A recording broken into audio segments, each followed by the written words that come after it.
This podcast is for information purposes only and is not and should not be construed as professional advice or an offer or commitment by any Rubber Bank Group member to enter into a transaction. The views expressed by the presenter and or guests are their own and do not necessarily represent the views of Rubber Bank. Please see the podcast description for our full disclaimer. Welcome to Robo Talks Growing Our Future, where we talk to experts from both here in New Zealand and across the world to bring New Zealand farmers and growers the information they need to make informed strategic decisions about the future direction of their business to ensure they continue to thrive in a fast-changing world. It's often said that around 97% of farms in New Zealand are family-owned and operated. This creates a unique dynamic, one that, when managed well, can build incredibly strong family and business units. But it also carries a risk of causing deep divisions in two of the most important areas of your life. So how do you navigate these dynamics to ensure your family farming business becomes a source of enduring success rather than conflict and pain? I'm your host, Blake Holgate, and today I'm joined by Philip Pryor, a specialist in family business dynamics who has spent his career helping families work through these challenges. Philip has recently distilled his insights into a book titled Risking It All, the essential guide to navigating the challenges of combining family and business. In this episode of Growing Our Future, we'll explore the key factors families need to consider to ensure their business not only survives, but thrives across generations. Philip, welcome to the podcast. Hi, Blake. Wonderful to be here. Look, to kick things off, love to learn a little bit about yourself, your background and your career today. Sure. So I grew up in Blenheim and had a sort of childhood there and, mucking around in the sounds and that sort of thing. And in those days, Blenheim was very much a sheep and cropping area. And I remember, we saw the beginning of the vines coming in and the wise old heads said, there'll be nothing in that, right? And I come from a small family business. My father was quite an entrepreneurial man. He started the first real estate agency in the area, and he did a couple of other things, small businesses and so on. And I was the baby in the family, and so it was my siblings would have been the one to take on that business.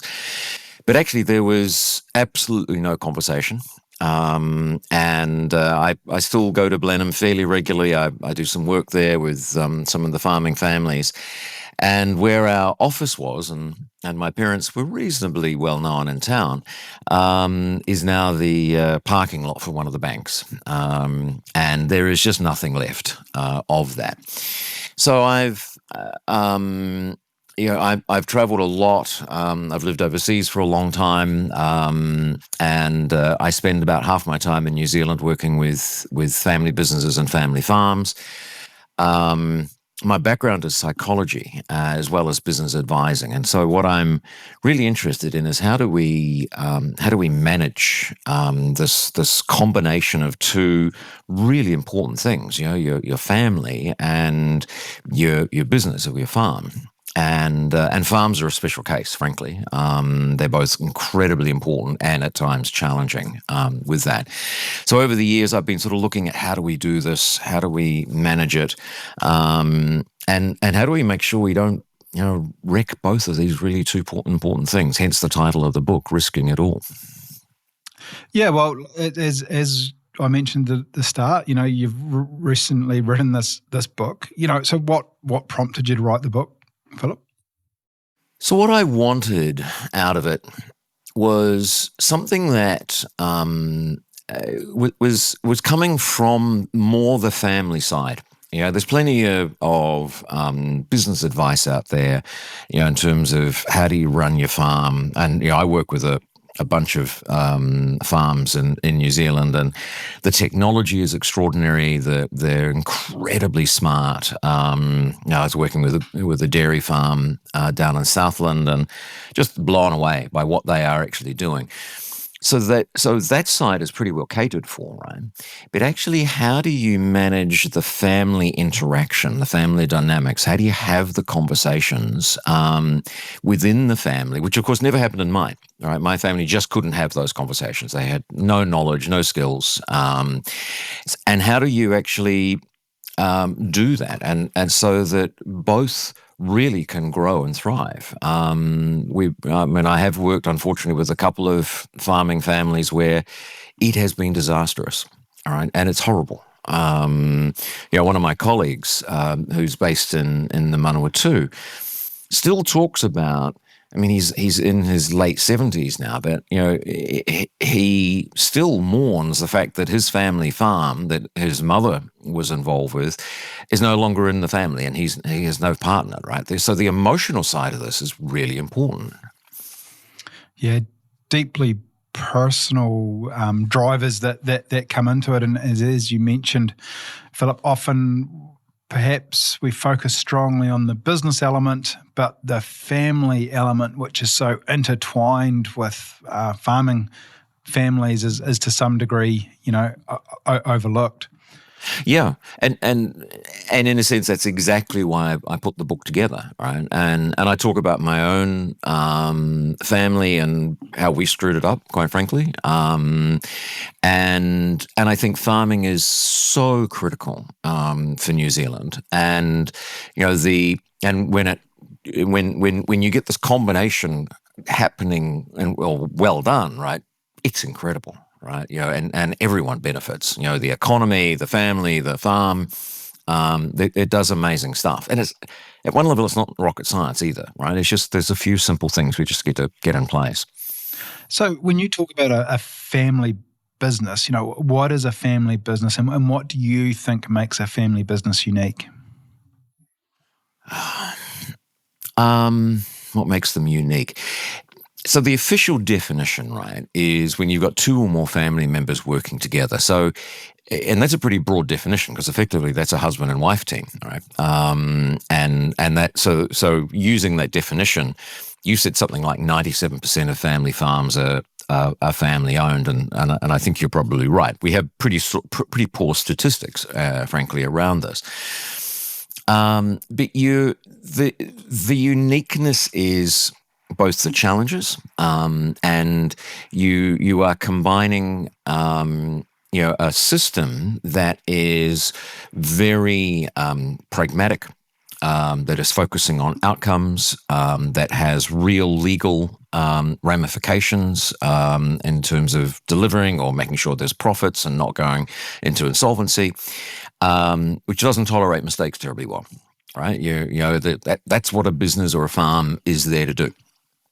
And then you combine the system that is the center of nurturing, that is center of love, where you have grown up, there is unconditional love, and at times quite intense, not necessarily positive, but intense relationships that are going on. And you try to combine these two very different systems together. So that's what makes it unique. But when that works well, and when that happens and is done, what you start getting is, and you see this in family businesses of all stripes, not just farms, is what I would call custodianship or stewardship. So you have a long-term perspective.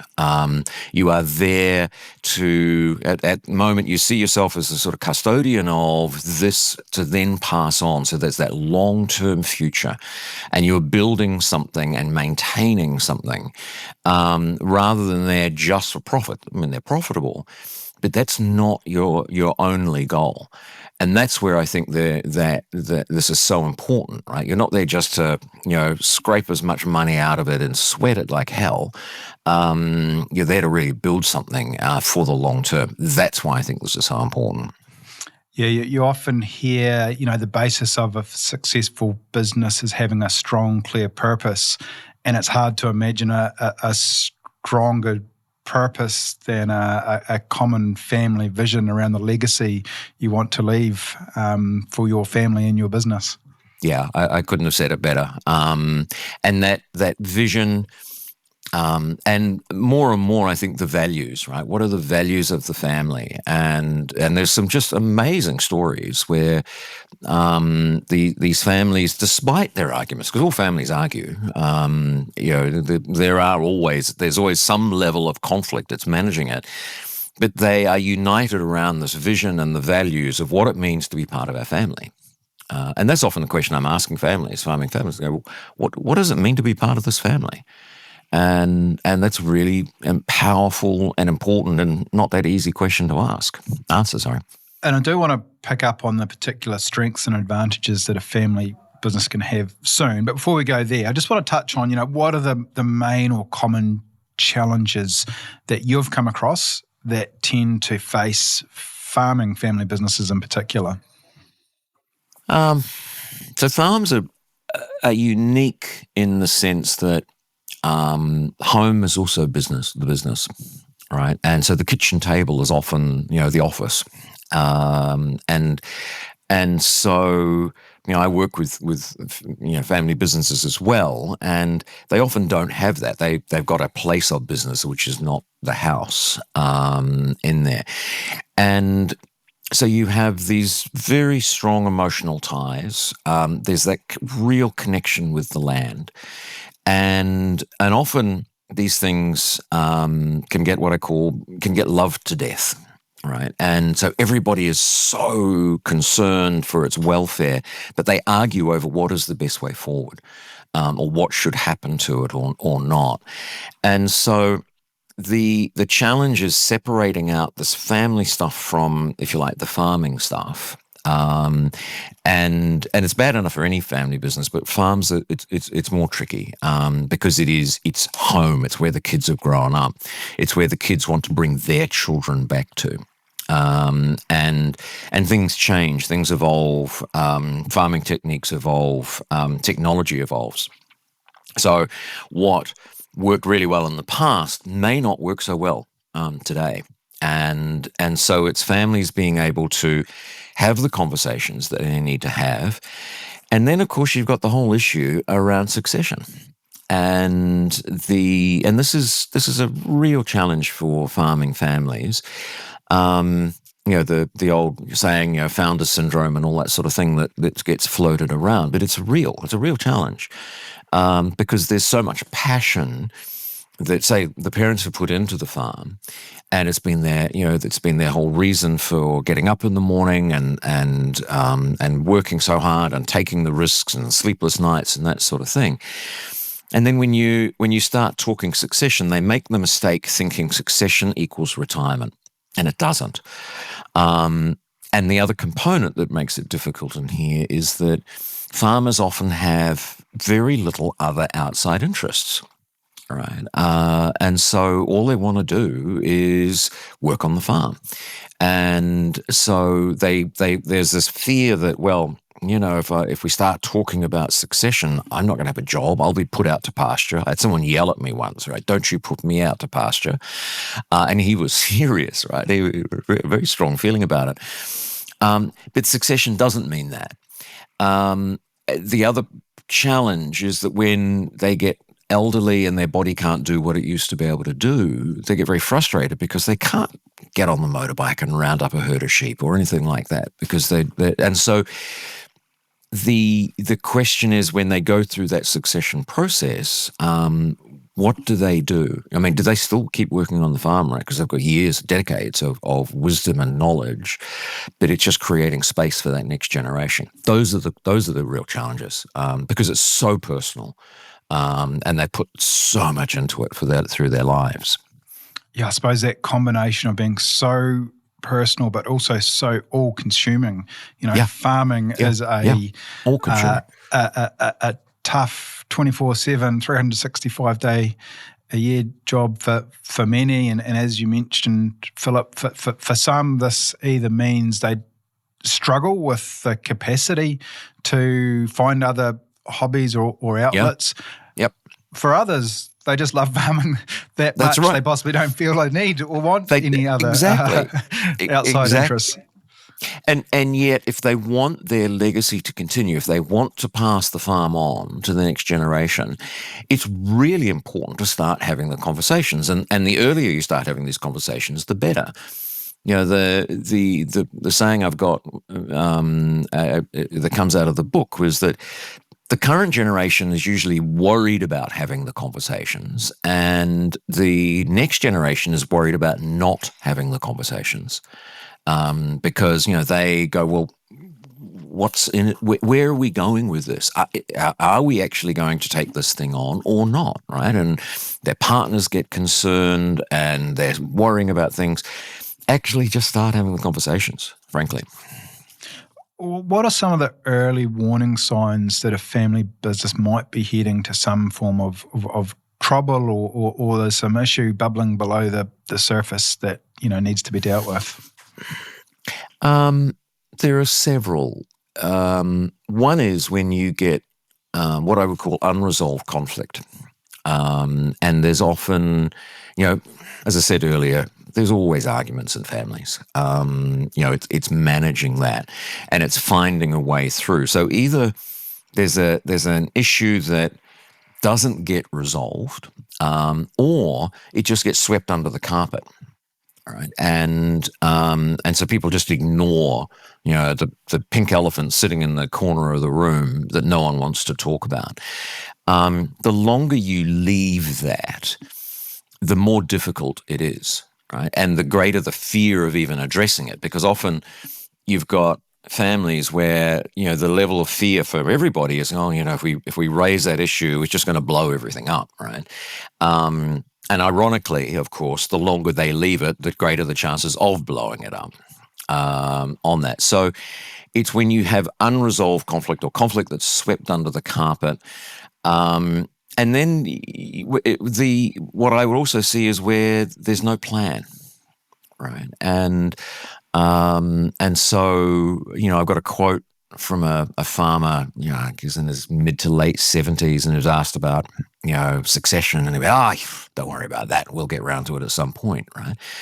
And so if you take that line, sometimes the next generation go, well, there's nothing in here for me. I'll go somewhere else, right? And of course, one of the big concerns for farming families is who in the next generation wants to take this on, and if they don't. If there's no indication that actually, there is some sort of plan and how that gets worked out and managing the financial aspects and all that sort of thing, then people start voting with their feet. So it's a mixture of that sort of thing: the lack of conversations, the conflict that gets unresolved, and no plan. And is this where the nature of the family and the business being so close, so it starts to tip over to sort of, I suppose you say, compounding issues? Because I think if I'm at work and I have an issue where I'm not happy about career development, I can deal with that at work, and then I leave work and go have my family life over here. If they're so intertwined that you don't have that opportunity to step out or remove yourself, or you mentioned before, walking with your feet, well, that might be perceived from walking away from your family. I'm not walking away from a job or business. There's a risk here of I'm leaving not just the business but the family. But the family, exactly. And so here's the risk, right? Because you've got these two things that are so intertwined. So we often talk about which hat are you having, which hat are you wearing, pardon me. And it's particularly important for farming families because, obviously, as I said earlier, the kitchen is often the office, right? And so it often is very confusing about which conversation are we having. So have I got my mum or dad hat on talking to my son or daughter with their son and daughter hat on? Or have I got my farm manager hat on, talking to my son and daughter who's wearing their farm employee hat, right? And so which conversation are we having? So at a personal level, my daughter works for me, right? And she's in her 20s, and she lives with me, she works for me, and we run the office from home.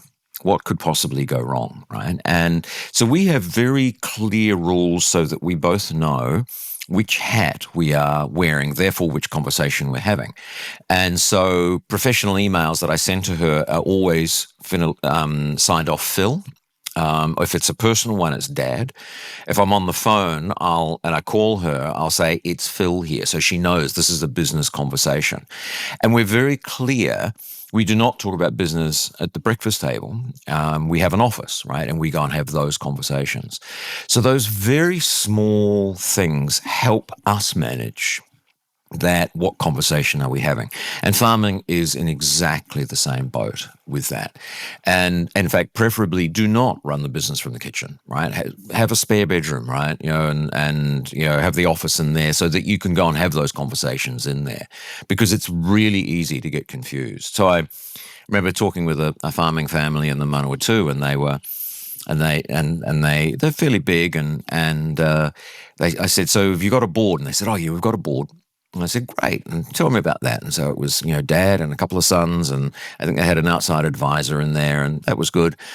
And I said, so what do you talk about? And they said, oh, well, what we do, we talk about the strategy and the finances, and if there's time, we'll talk about what our Christmas plans are.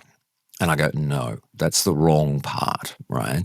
Because Christmas is family. Board is board. You talk about the board stuff, you change rooms, whatever it is, but you don't talk about your Christmas plans or the family plans in a board meeting. That's a hat issue on that, right? And you've got to be really disciplined on that one. So having early conversations, dealing with issues as they're coming up, be clear around which hat you're wearing and your conversation, whether it's a family conversation or a business business conversation. Any other tips for families for managing or overcoming these challenges, Philip? I think it is.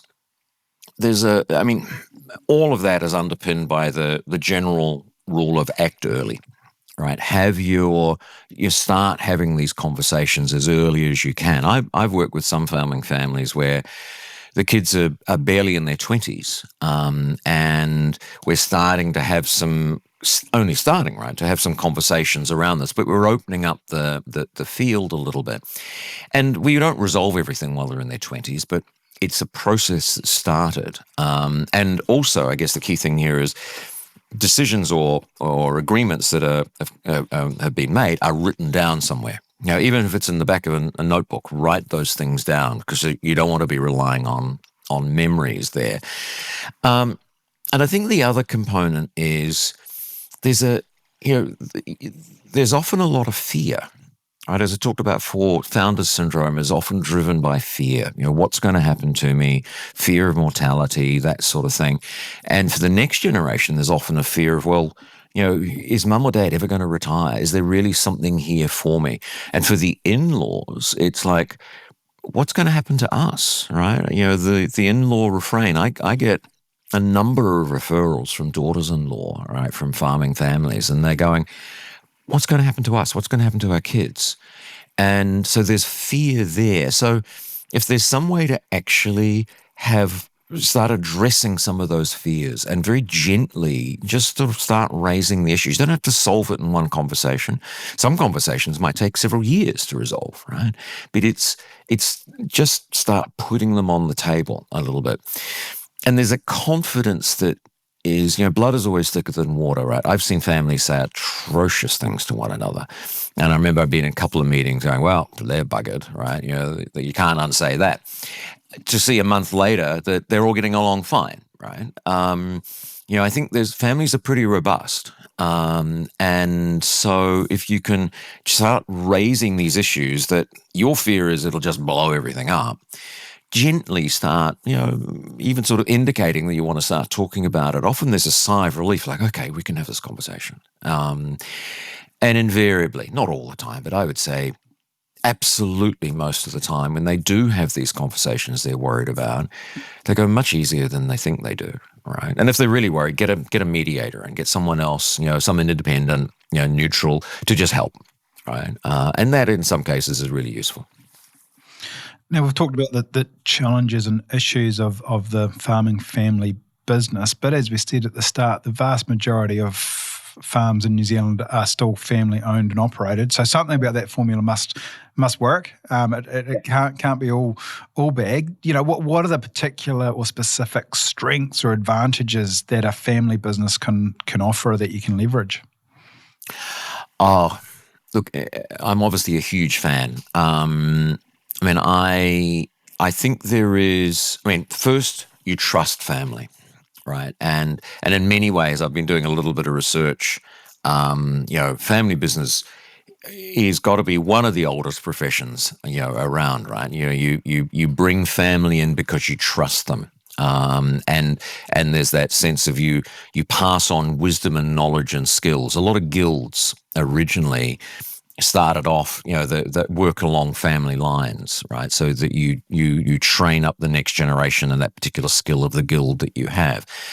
So I think there's that amazing transfer of knowledge.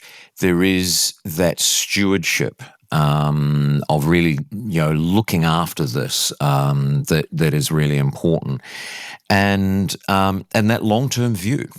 Right, that that sense of we're not here just for the short term. We're not just going to rape and pillage this thing. We are going to do that, and then that ability to work. There's a preparedness for family to just get in and work bloody hard. Often for no pay, right? And when all hell breaks loose and you've got to be out at 3:00 in the morning and because something's gone wrong and the pump's blown up or whatever it is, they're there.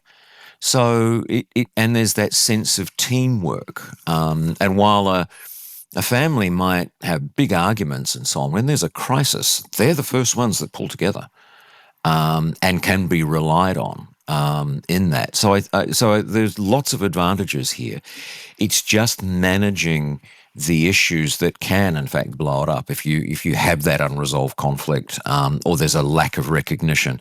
And I think the other component you've got to really focus on is, one of the areas of conflict is that there's often a sense of unfairness, right? And for anybody who has kids, we all know, right? Our kids are constantly assessing who got more, who got less, right? And well, hang on, they got a bigger ice cream than I did, or whatever it is, right? So that sense of fairness goes on always, right? My two daughters, my youngest one got grumpy at me after her 18th birthday, and I went, oh, okay, what's the problem? She said, well, you spent more money on Catherine's 18th birthday than you did on mine. Oh, God, right? So, this is, and so the sense of fairness, right? And it's part of the succession issue. How do you make that fair?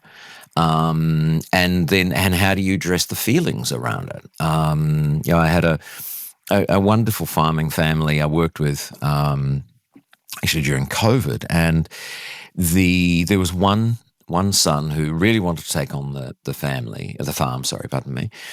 And there were 4 other siblings, and the father was looking at the money, all right, and he said, I'm effectively going to be gifting a considerable amount of value to that one son, and I don't have the same amount of money to give to each of my other children, right? So it's breaking the fairness rule, all right? And he'd had it all valued, and the accountant had the numbers and all that sort of thing, and I said, look, this is not numbers issue, right? This is a how do you feel about it? And so I talked to all the kids, right, all 5, individually, and they were all delighted that their brother was taking on the farm. They thought, great, we don't want the farm sold. This is part of our family legacy.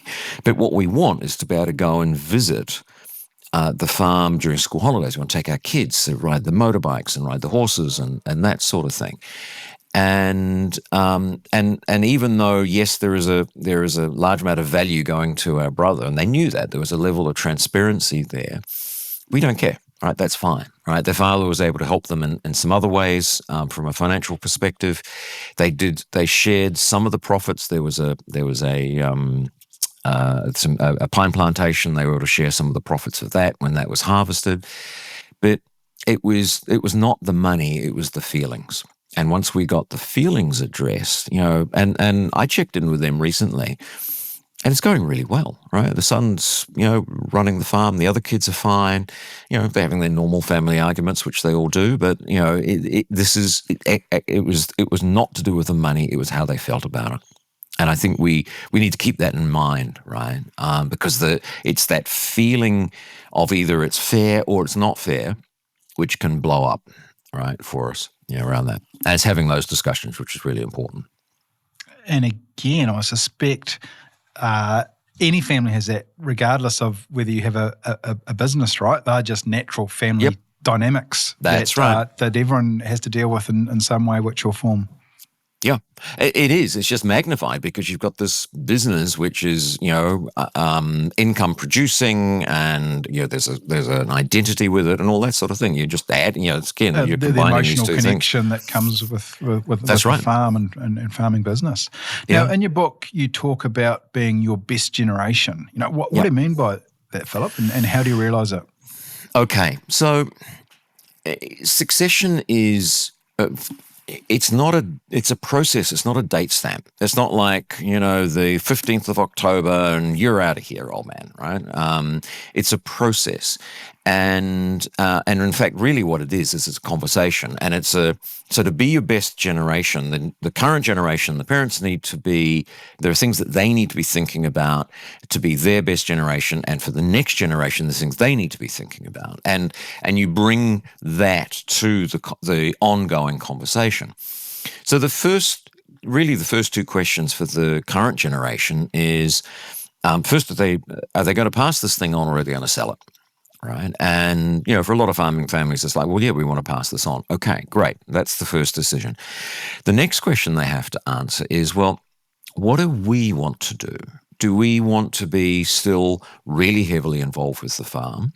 You can think about it almost like an involvement scale, right? From 0 to 10. So 0 is like no involvement whatsoever. We're, hitching the caravan up and taking off.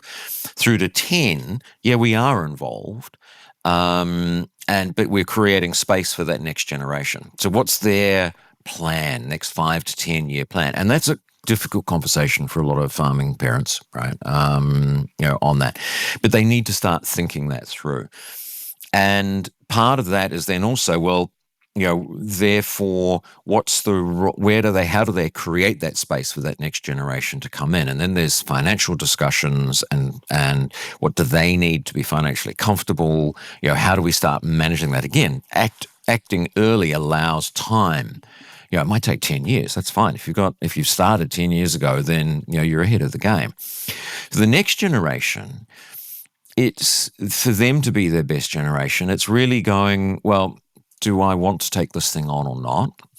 And if I do, then am I ready for the responsibilities?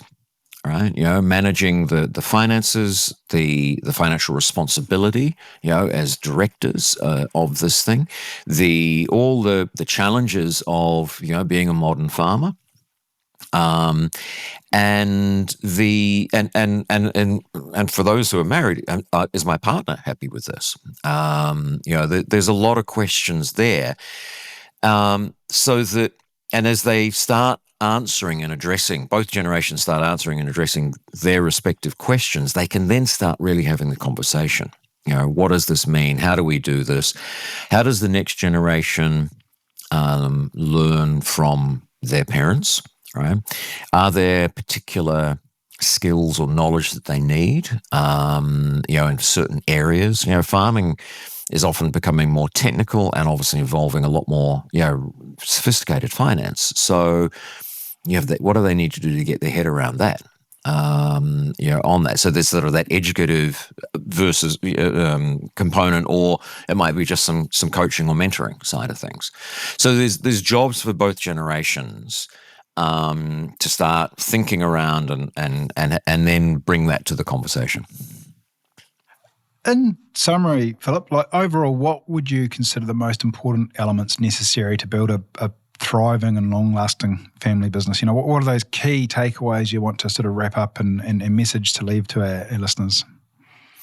So I think it's the key things are start having the conversations, and and I think address the issue. So if there is an ongoing conflict, at least acknowledge that there's a conflict. You may not have a solution for it, and it might take some time to resolve it, but at least address it, because then it's being brought out from underneath the carpet.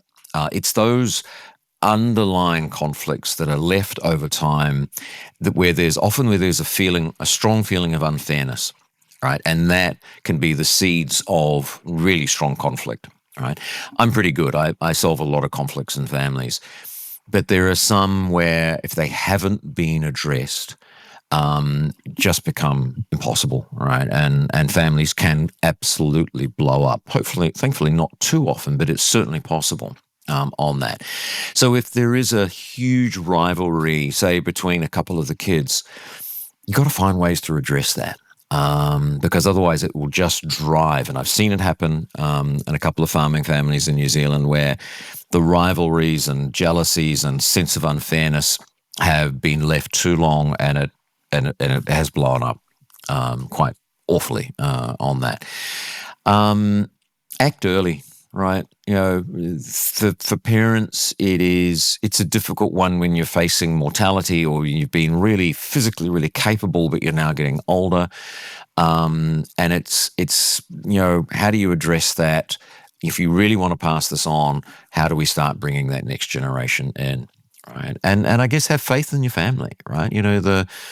The families are important and powerful and maddening at times, but they're actually pretty amazing, and I have a lot of faith in that. And it's important because family-owned farms in New Zealand, I think, are the absolute backbone of the economy, all right? And they do. You look at what farming has been done and has done in New Zealand, right? And it's they're probably one of the most what's the right word? Economic and sorry, hold on for that. Let me just go back on that one. I'm trying to think of the word. Just extraordinarily well run, and we don't want to lose that, right? We really just don't want to lose that stuff. On that. Yeah, it was interesting when you listed the strengths of the family businesses before. Like, it struck me, how many elements there that are the foundation for just, really robust, strong businesses. And again, this is why we have so many family farms in New Zealand. So we don't want to lose that. It's just some of those tips that you've got there, if there are underlying issues or there's a hesitancy to discuss something, just confront it, just take ownership of it and enable you to leverage those strengths that you've got within your businesses. And just raise it gently, right? We often feel like we've got to raise those issues with the solution. We often don't have a solution, but together we're going to be much more likely to find a solution, right? And also it's very easy to get for the emotions to come in and go, well, you didn't do that. So you got a lot of finger pointing going on. Just raise it without that sort of sense of having to blame, but actually it's just that this is a concern I've got around that. And some of those communication skills are really important. Right, finally, so we've got a new segment in the podcast. Phillips, you're actually my first guest. Sort of asked this question too, but we're going to make it a regular. Now, just interested if you can recommend something interesting, either to listen to watch, or read. That can be a book, an article, a podcast, a TV series. A bit ironic that the first person I'm asking this question to has just written their own book. So you're not allowed to recommend your own book. Okay, I won't recommend it. Okay. Or even anything ag related. Just something you think could be interesting to our listeners. Well, okay, so I've got a couple of things. I think, and look, I work with a whole range of different sized family businesses, right? And some are very small, some are absolutely enormous. And where I've come to is the amount of money, it doesn't matter, right? You've got the same family issues and business issues going on, whether you're in the billionaire class or whether you're in the you're turning over $100,000 class type of thing. The one of the things I would recommend is watch the TV series Succession. Right, and do exactly the opposite of what they do. of course, and it's actually based on the Murdochs, and there are some extraordinary articles in the Atlantic and the New York Times and elsewhere about just how badly they have screwed that up. Right, that family has broken the Christmas dinner rule, and will never sit around the Christmas dinner table because it's just terrible. So I'd recommend, reading that stuff and looking at that stuff going, okay, don't, just do the exact opposite of what they've done. The other one I would look at, actually, I think this is appropriate, is actually the Rabo report on succession that came out earlier this year. And this is slightly self-serving, but I think it's useful. There's a link on YouTube of a presentation or a panel discussion that I ran for the New Zealand Horticultural Conference, right? And ignore the part that I did, but actually we had two panelists there, two families, right? From up in Pukekohe and up in Northland. And they talked about how they had managed succession. Right. And it's just the wonderful stories. They both did it differently. I worked with one of them did it themselves. And the discussions in terms of what they did and how they addressed the issues are just wonderful. It's on YouTube, but it's really worth a look at because they managed it. They did it differently, but they both managed it really, really well on that. So that'll be my two. New Zealand Conference. Hort New Zealand Conference this year. Looking for it on YouTube. Oh, brilliant! And yeah, I'd fully endorse Succession. Fantastic show. I think the show itself has now finished, but the real life drama with the Murdochs it's going on, continues. right? So you can you can watch that show in real time. Look, Philip, thank you very much. I really enjoyed the conversation pleasure. Today. All the best with the book and all the best with the future conversations you're going to have with those. Thank you, Blake. I really appreciate it, and I think what you're doing with this podcast is superb. So yeah, it was a real pleasure being on. So thank you. No, thank you.